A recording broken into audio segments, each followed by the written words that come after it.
یسوع المسیح ہمارے منجی یشوع مشیح کے عظیم جلیل اور قدوس نام میں آپ سب کی سلامتی ہو۔ نبیوں کی کہانی پروگرام کے ساتھ ہارون خان آپ کی خدمت میں حاضر ہے، اور ہم خداوند کے کلام میں سے پہلا سلاطین اس کا 16واں باب آج سیکھنا شروع کریں گے۔ First Kings chapter 16 first episode.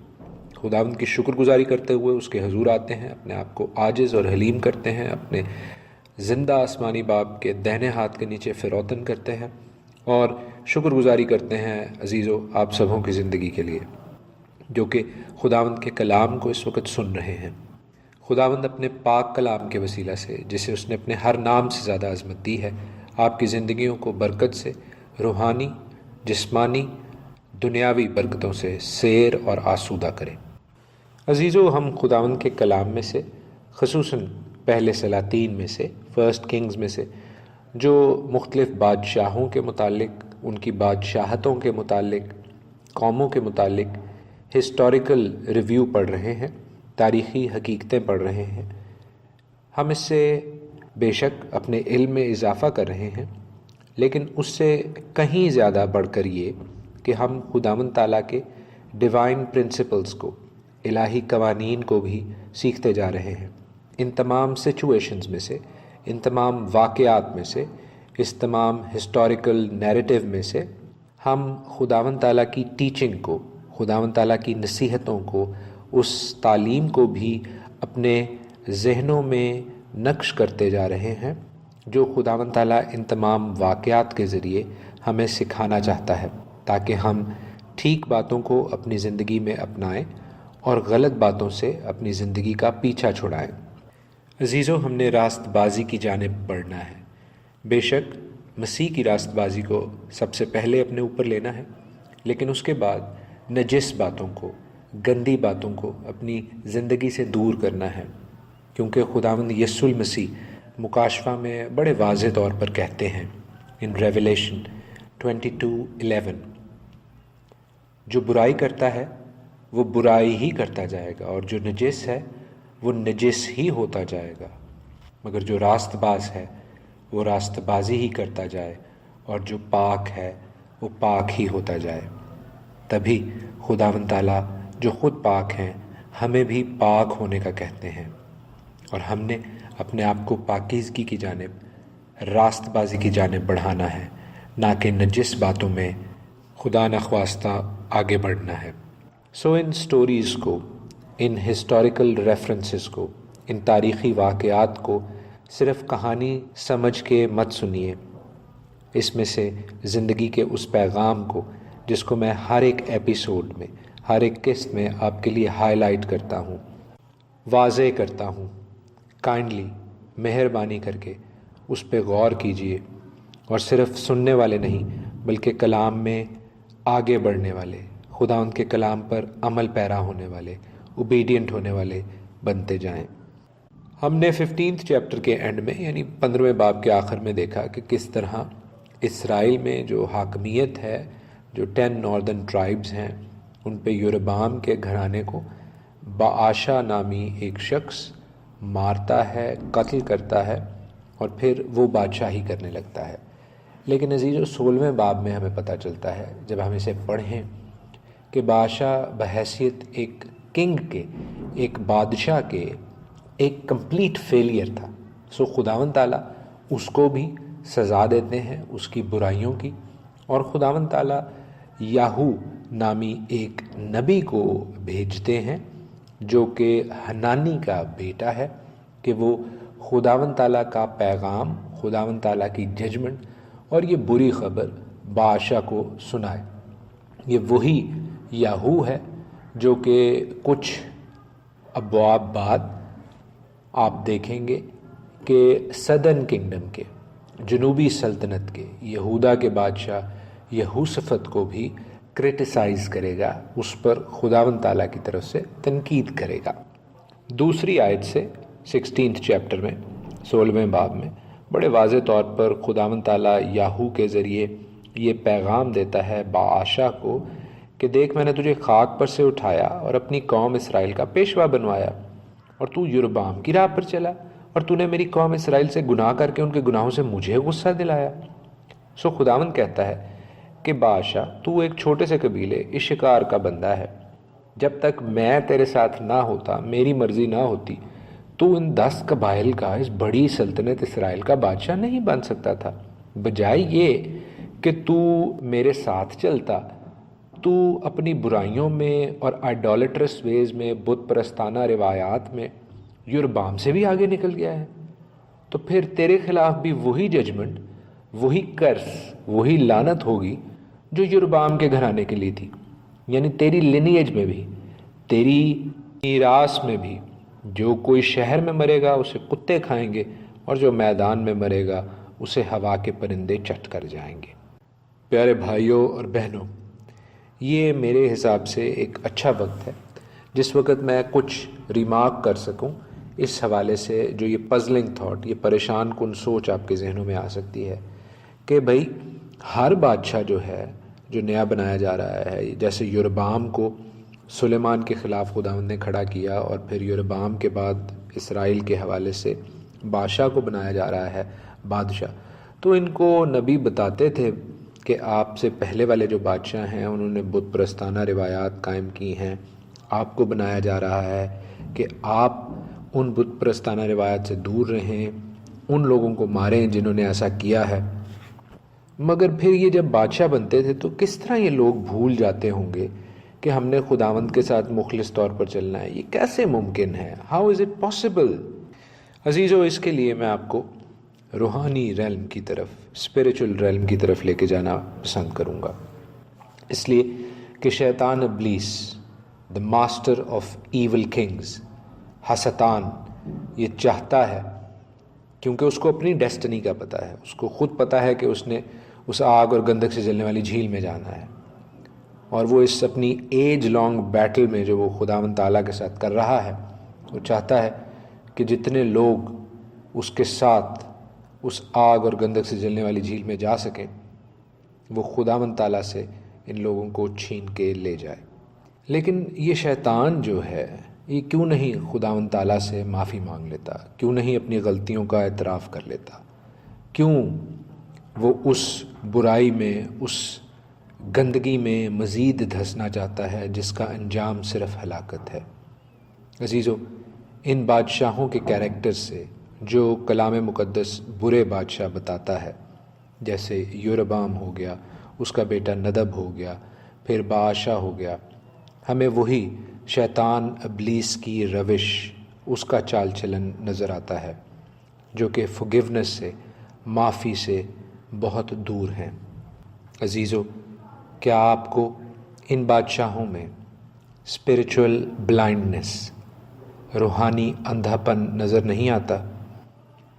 اور کیا یہی روحانی اندھا پن آج کل کے کئی لیڈرز میں اور کچھ ہمارے اپنے دوستوں اور عزیزوں میں نظر نہیں آتا؟ کیسے یہ لوگ سوچ لیتے ہیں کہ خداوند تعالیٰ کے فالوورز تو کہلائیں، اس کے ماننے والے تو کہلائیں، لیکن اس کو ڈس اوبے کریں، اس کی نافرمانی کریں، اور پھر یہ بھی سوچیں کہ اس کے کوئی نتائج، کوئی کانسیکوینسز نہیں ہوں گے، یعنی گناہ کرتے رہیں گے، برائی کرتے رہیں گے، نافرمانی کرتے رہیں گے، اور پھر خداوند تعالیٰ جو ہے وہ کوئی ہمارے دادے نانے کی طرح ہم پہ کوئی ہنس کے جو ہے وہ چھوڑ دے گا ہمیں۔ کیسے لوگ یہ سوچ لیتے ہیں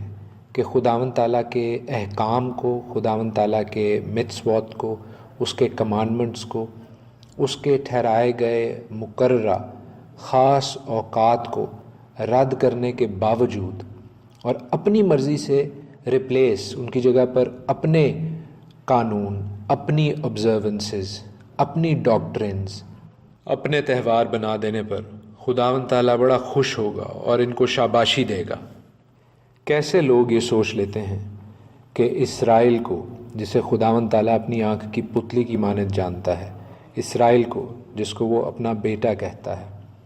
اس کو جو لوگ نقصان پہنچاتے ہیں، اس کے جو لوگ خلاف کھڑے ہوتے ہیں، ہم ان کے ساتھ کھڑے ہو جائیں اور خداوند ہمارا انصاف نہیں کرے گا؟ عزیزو، یہ وہی ارریشنل بلائنڈنس ہے، یہ وہی غیر منطقی سوچ ہے جو ہمیں اسرائیل کے ان برے بادشاہوں میں نظر آتی ہے، جو ہمیں شیطان ابلیس میں نظر آتی ہے۔ خداوند کے کلام کے ایک بہت بڑے اسکالر گزرے ہیں، ان کا نام ہے C.F. کیل، جرمن اسکالر تھے۔ وہ کہتے ہیں کہ یہ جو پرورس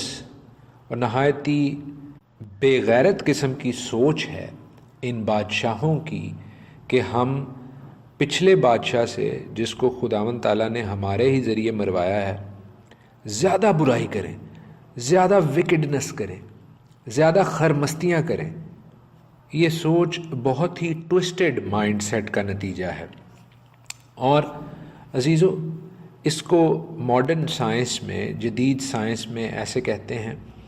کہ آپ ایک ہی ایکسپیریمنٹ کریں اور ہر دفعہ یہ ایکسپیکٹ کریں کہ ریزلٹ جو ہے، نتیجہ جو ہے وہ مختلف آئے گا، ڈیفرنٹ آئے گا۔ یہ کیسے ہو سکتا ہے؟ ہم اپنے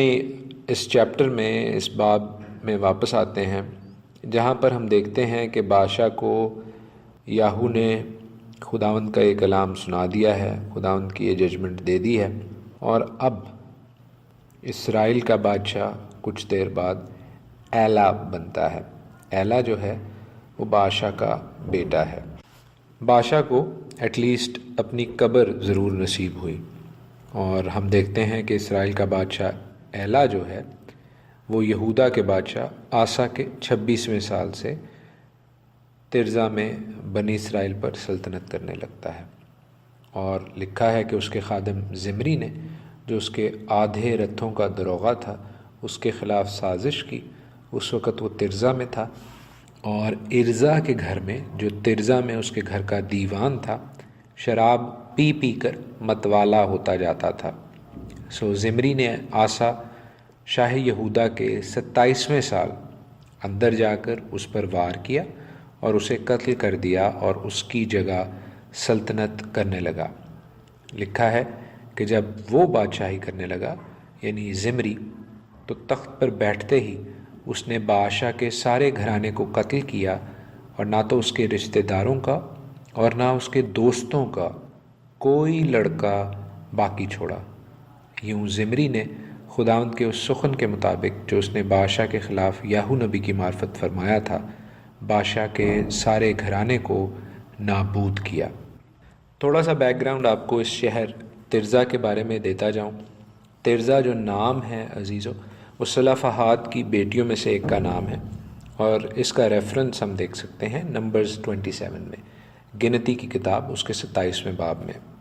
لکھا ہے کہ تب یوسف کے بیٹے منسی کی اولاد کے گھرانوں میں سے صلفحاد بن حفر بن جلاد بن مکیر بن منسی کی بیٹیاں، جن کے نام محلہ اور نوآ اور حجلہ اور ملکہ اور ترزا ہیں، پاس آ کر خیمہ اجتماع کے دروازے پر موسیٰ اور الیعزر کاہن اور امیروں اور سب جماعت کے سامنے کھڑی ہوئیں اور کہنے لگیں کہ ہمارا باپ بیابان میں مرا، پر وہ ان لوگوں میں شامل نہ تھا جنہوں نے کورہ کے فریق سے مل کر خداوند کے خلاف سر اٹھایا تھا، بلکہ وہ اپنے گناہ میں مرا اور اس کے کوئی بیٹا نہ تھا۔ بیٹے نہ ہونے کے سبب سے ہمارے باپ کا نام اسی کے گھرانے سے کیوں مٹنے پائے؟ اس لیے ہم کو بھی ہمارے باپ کے بھائیوں کے ساتھ حصہ دو۔ موسیٰ ان کے معاملے کو خداوند کے حضور لے گیا۔ خداوند نے موسیٰ سے کہا، صلفحاد کی بیٹیاں ٹھیک کہتی ہیں، تو ان کو ان کے باپ کے بھائیوں کے ساتھ ضرور ہی میراث کا حصہ دینا، یعنی ان کو ان کے باپ کی میراث ملے۔ اور بنی اسرائیل سے کہہ کہ اگر کوئی شخص مر جائے اور اس کا کوئی بیٹا نہ ہو تو اس کی میراث اس کی بیٹی کو دینا، اگر اس کی کوئی بیٹی بھی نہ ہو تو اس کے بھائیوں کو اس کی میراث دینا۔ اس کی جو بیٹیاں تھیں ان میں سے ایک کا نام ترزا تھا، اسی کے نام سے یہ منسی کا قبیلہ ہے، منسی کا ٹرائب ہے، اور اس کے اندر یہ جو شہر ہے یہ ترزا کے نام سے کہلاتا ہے، اور کئی سو سالوں کے بعد بھی وہ ترزا کے نام سے ہی کہلایا جا رہا ہے۔ یہاں پر ہم زمری کے حوالے سے بھی ایک مختصر سا نوٹ آپ کو بتاتے چلیں کہ زمری جو اس کے آدھے رتھوں کا، یعنی اسرائیل کے بادشاہ ایلا کے آدھے رتھوں کا دروغہ تھا، انچارج تھا، اس نے یہ سازش رچی کیونکہ وہ جانتا تھا کہ باقی لوگ جو ہیں، باقی آرمی جو ہے وہ ایک اور محاذ پر بزی ہیں، تو اس نے ارزا نامی شخص کو، جو کہ میرا خیال ہے اس سازش میں شامل ہے، اس کو انوالو کیا، شراب پلوا کر ایلا کو متوالا کیا یعنی آؤٹ کیا، اور پھر اس کو حملہ کر کے مار دیا، اور نہ صرف اس کو مارا عزیزو، بلکہ اس کے ہر ایک رشتہ دار کو اور اس کے رشتہ داروں اور دوستوں کے لڑکوں کو بھی مار دیا، تاکہ کوئی زمری سے ایلا کا یعنی بادشاہ کے خاندان کا بدلہ نہ لے سکے۔ سو عزیزو، ہم دیکھتے ہیں کہ وہ شخص جس کو خداوند نے اسرائیل کا بادشاہ بنایا یعنی بادشاہ، اور اس کے بعد اس کا بیٹا ایلا، وہ اپنی برائیوں کی وجہ سے، اس برے چال چلن کی وجہ سے،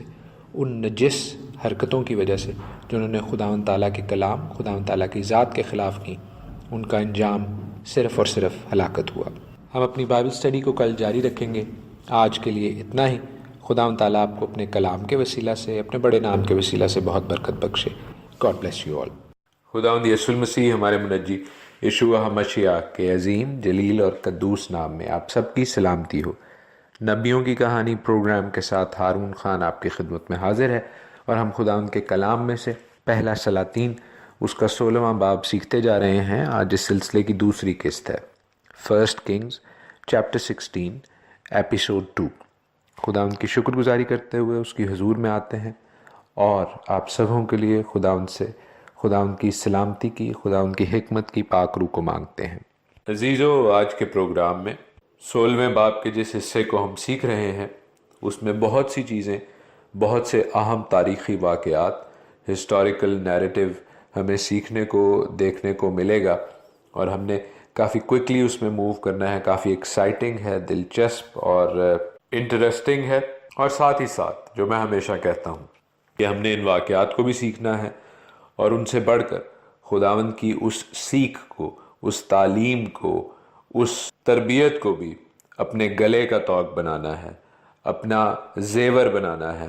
جو خداوند تعالیٰ ہمیں سکھانا اور سمجھانا چاہتا ہے۔ لاسٹ ایپیسوڈ میں، پچھلی قسط میں، ہم نے اس بات کو دیکھا اور سیکھا کہ کس طرح بادشاہ کی اولاد کو، ایلا بادشاہ کو، ایک ملٹری کمانڈر زمری جو ہے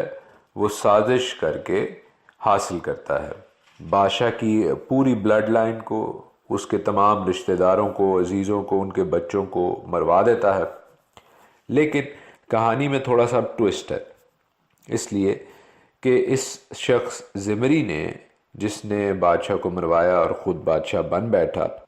اس اہم حقیقت سے وہ بے بہرا تھا۔ اس نے اس پر دھیان نہیں دیا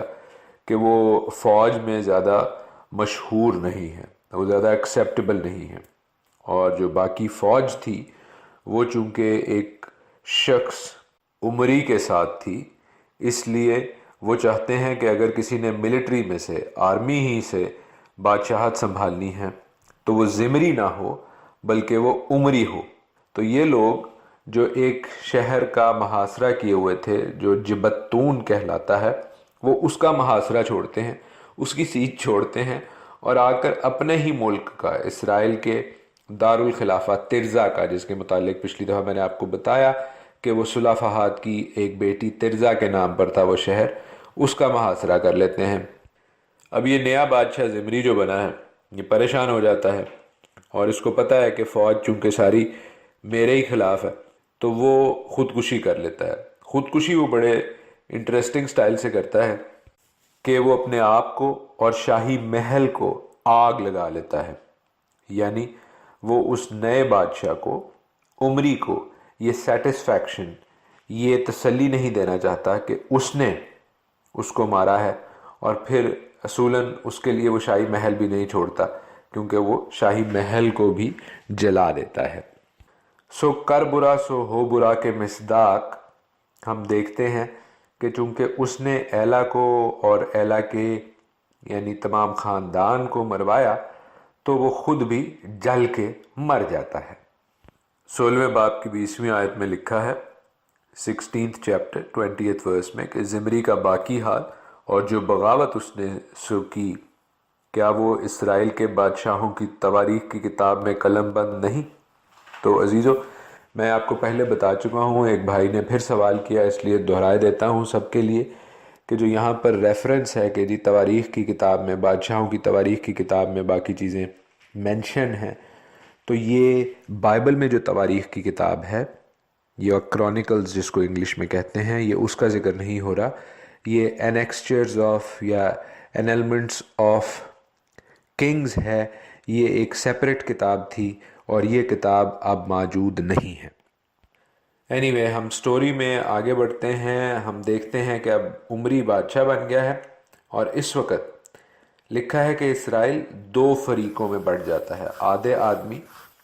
جنید کے بیٹے تبنی کے پیرو ہو جاتے ہیں تاکہ اسے بادشاہ بنائیں، اور آدھے عمری کے پیرو ہو جاتے ہیں۔ ہو کیا رہا ہے کہ قبائل جو ہیں اب وہ چاہتے ہیں کہ ایک سول ایڈمنسٹریٹر ہو، فوج کا ایڈمنسٹریٹر ان کے اوپر نہ ہو، سول ایڈمنسٹریٹر ہو۔ سو وہ تبنی کو چاہتے ہیں کہ وہ بادشاہ بنے، کچھ لوگ چاہتے ہیں کہ عمری بادشاہ بنے۔ سو ایون سپلٹ ہو جاتا ہے، آدھے لوگ ایک طرف، آدھی پارٹی دوسری طرف۔ یہ 10 قبائل جو کہ یہودا سے علیحدہ ہوئے تھے، اب ان کے ساتھ بھی وہی ہوتا ہے جو انہوں نے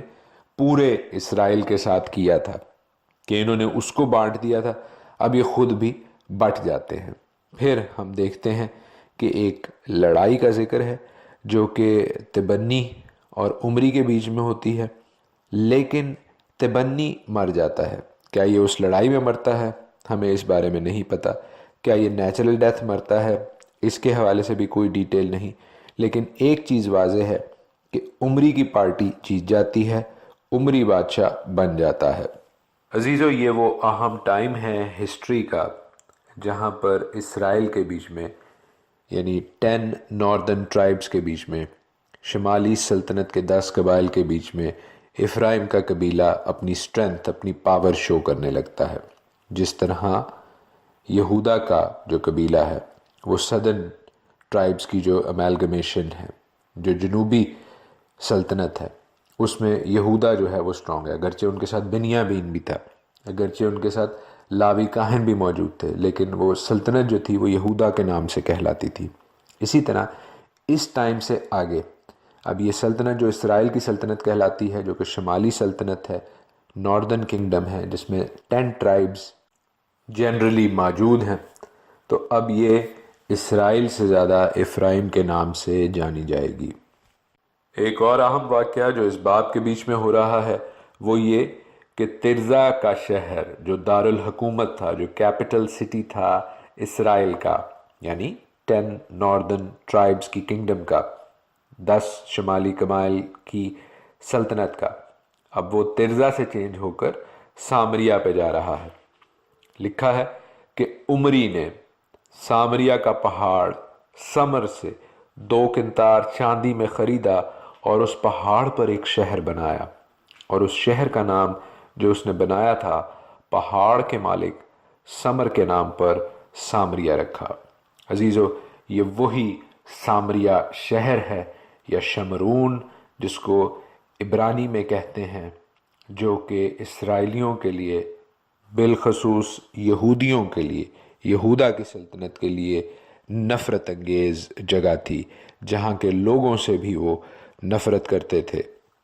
سو اکثر لوگ مجھ سے پوچھتے ہیں، اور میں پرسنلی طور پر، ذاتی طور پر ان کو اس حوالے سے بتاتا ہوں، لیکن جن لوگوں کے ذہنوں میں یہ سوال ہو کہ سامریا کون سی جگہ تھی، تو یہ سامریا کی انٹروڈکشن ہے، تعارف ہے۔ یہ جگہ کم و بیش 1400 فیٹ ہائی تھی، یہ 6 مائلز نارتھ ویسٹ تھی شیکم کے، یعنی 1400 فٹ اونچی تھی، اور 6 میل تھی سیکم کے شمال مغرب میں۔ چونکہ یہ اونچائی پر تھی عزیزو، اس لیے اس کی اپروچ جو ہے وہ باہر سے آنے والوں کے لیے مشکل تھی، اس کے اندر پانی کی بہتات تھی۔ سو یہ ایک پرفیکٹ لوکیشن تھی، کامل جگہ تھی ایک قلعہ بنانے کے لیے، ایک ایسا دارالحکومت بنانے کے لیے، کیپٹل سٹی بنانے کے لیے جس کا ڈیفنس جو ہے بہت آسان ہو۔ لیکن عزیزو، یہ انسانی نقطہ نگاہ سے اس کا ڈیفنس سوچ رہے تھے، کچھ ہی 100 سال میں یہ جگہ تباہ و برباد، یہ ملک، یہ قوم تباہ و برباد اور تتر بتر کی جائے گی، اس لیے کہ ان کا دفاع یہوہ تعالیٰ نے نہیں کیا۔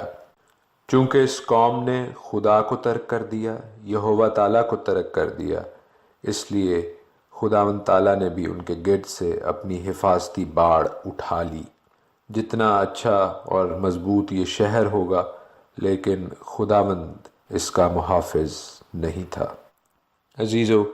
29ویں آیت سے آگے، 29 ورس سے آگے اس چیپٹر میں ایک ایسا بادشاہ اسرائیل میں آنے والا ہے جو کہ اسرائیل کی حالت کا ستیہ ناس کر کے رکھ دے گا۔ عمری کا بیٹا اخیب، یا انگریزی میں جس کو ایہاب، عبرانی میں جس کو ایہاب کہتے ہیں۔ اس شخص اخیب نے سامریہ میں اسرائیل پر 22 برس سلطنت کی، اور لکھا ہے 30ویں آیت میں 30th ورس میں کہ اخیب نے سامریہ میں اسرائیل پر 22 برس سلطنت کی، اور اخیب نے جتنے اس سے پہلے ہوئے تھے ان سبوں سے زیادہ خداوند کی نظر میں بدی کی، اور گویا نبات کے بیٹے یربعام کے گناہوں کی روش اختیار کرنا اس کے لیے ایک ہلکی سی بات تھی۔ ناردرن کنگڈم پر، شمالی سلطنت پر،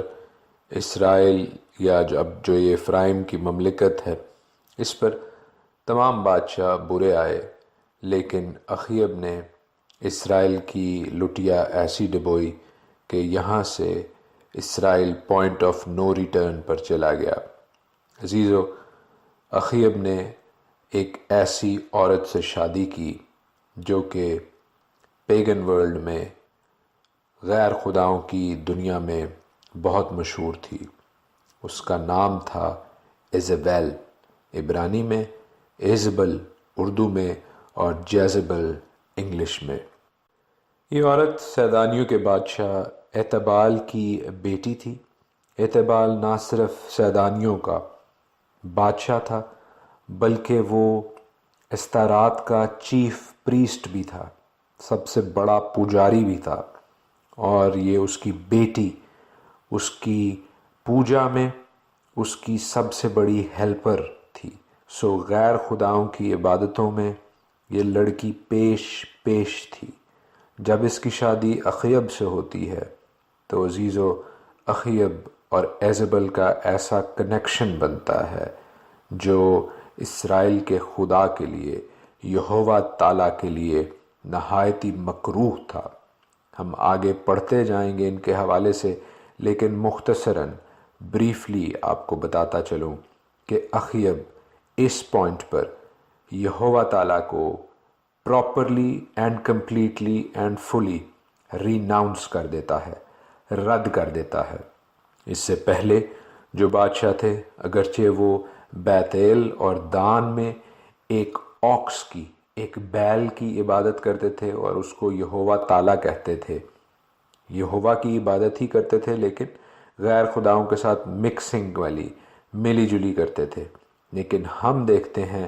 کہ اخیب ایزبل کے ساتھ مل کر کمپلیٹلی، پورے طور پر یہوہ تعالیٰ کے نام کو، یہوہ تعالیٰ کی ذات کو رد کرتا ہے، اور خود بھی اور اپنی قوم سے بھی بال کے لیے پرستش کراتا ہے۔ لکھا ہے کہ وہ بال کے مندر میں، جسے اس نے سامریہ میں بنایا تھا، بال کے لیے ایک مذبح تیار کرتے ہیں۔ نہ صرف مذبح تیار کرتے ہیں بلکہ اخیب نے یہ سیرت بنائی، یہ سیرت استارات کے لیے، ایسٹر کی دیوی کے لیے، اور لکھا ہے کہ اس نے اسرائیل کے سب بادشاہوں سے زیادہ جو اس سے پہلے ہوئے تھے خداوند کو غصہ دلانے کے کام کیے۔ اسی کے ایام میں لکھا ہے کہ بیت ایل نے یرو کو تعمیر کیا۔ جب اس نے اس کی بنیاد ڈالی تو اس کا پہلوٹا بیٹا ابرام مرا، اور جب اس کے پھاٹک لگائے تو اس کا سب سے چھوٹا بیٹا سجوب مر گیا۔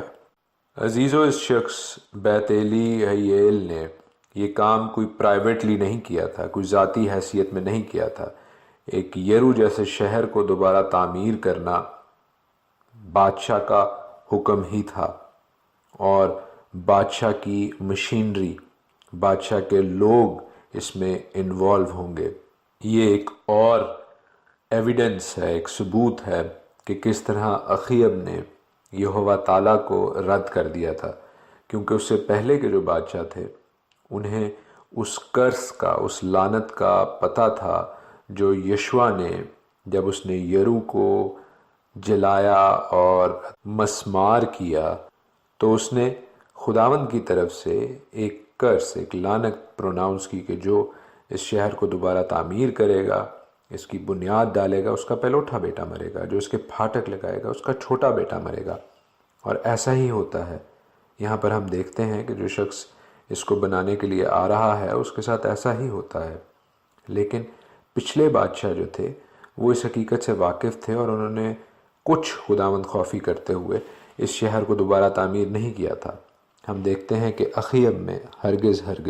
کوئی خدا خوفی نہیں ہے۔ عزیزو، یہ ایک سیڈ ٹائم ہے، یہ ایک افسوسناک وقت ہے اسرائیل کی ہسٹری میں، لیکن ہمیں یہاں سے کیا سیکھنا ہے؟ وہ بادشاہ جنہوں نے شروع میں یہوہ کے نام سے دوسرے خداؤں کی عبادتوں کو، روایتوں کو، رسموں کو یہوہ کے ساتھ منسوب کرنا شروع کیا، آہستہ آہستہ حالات یہاں پر آ گئے کہ بالآخر قوم نے، نئے بادشاہ نے خداوند کو، یہوہ تعالیٰ کو کمپلیٹلی، مکمل طور پر رد کر دیا، اسے ریناؤنس کر دیا۔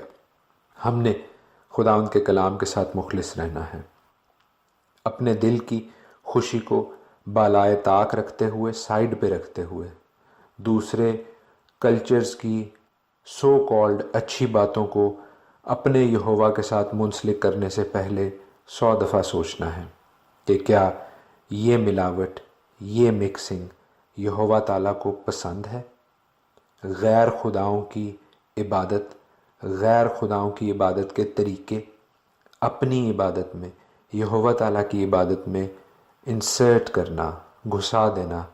کسی طور پر بھی یہوہ تعالیٰ کو پلیز یا خوش نہیں کرتا۔ آئیے یہوہ تعالیٰ کے ساتھ، یہوہ تعالیٰ کے کلام کے مطابق ہی چلیں، اپنے دل پر نہیں بلکہ خداوند کے کلام پر نظر رکھیں۔ خداوند آپ سب کے ساتھ ہو۔